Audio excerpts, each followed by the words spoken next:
Sementara itu, Saudara, penjabat Gubernur Aceh Bustami Hamzah secara resmi melepas keberangkatan jamaah umroh Aceh perdana musim 1446 Hijriah dengan penerbangan langsung dari Banda Aceh ke Jeddah pada Senin 29 Juli 2024. Acara pelepasan yang berlangsung di Bandara Internasional Sultan Iskandar Muda ini ditandai dengan pemotongan pita dan pesiju oleh Wakil Ketua Majelis Permusyawaratan Ulama atau MPU Aceh, Tengku Muhibbut Tabari.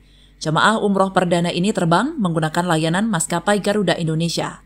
PJ Gubernur Bustami Hamzah dan penjabat terkait termasuk PJ Bupati Aceh Besar Muhammad Iswanto dan Lanut SIM Kolonel PNB Hantarno Edi Sasmoyo serta Kepala Kantor Wilayah Kementerian Agama atau Kakanwil Kemenak Aceh Azhari menyapa langsung para jemaah sebelum pesawat lepas landas.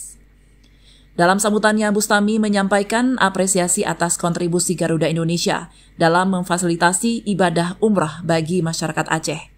Ia berharap penerbangan langsung ini tidak hanya memudahkan jamaah, tetapi juga memberikan dampak positif bagi perekonomian Aceh. PJ Gubernur Bustami juga menekankan pentingnya kerjasama yang erat antara pemerintah Aceh dan Garuda Indonesia untuk mendukung kebutuhan masyarakat, terutama dalam memfasilitasi ibadah umroh.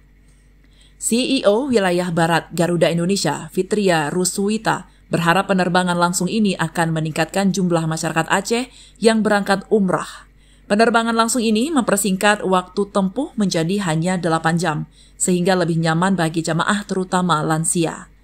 Fitria juga menambahkan bahwa Garuda Indonesia berkomitmen untuk meningkatkan kualitas pelayanan, termasuk menyediakan menu khusus makanan Aceh bagi jamaah umrah. Acara pelepasan ini menandai momen bersejarah bagi masyarakat Aceh.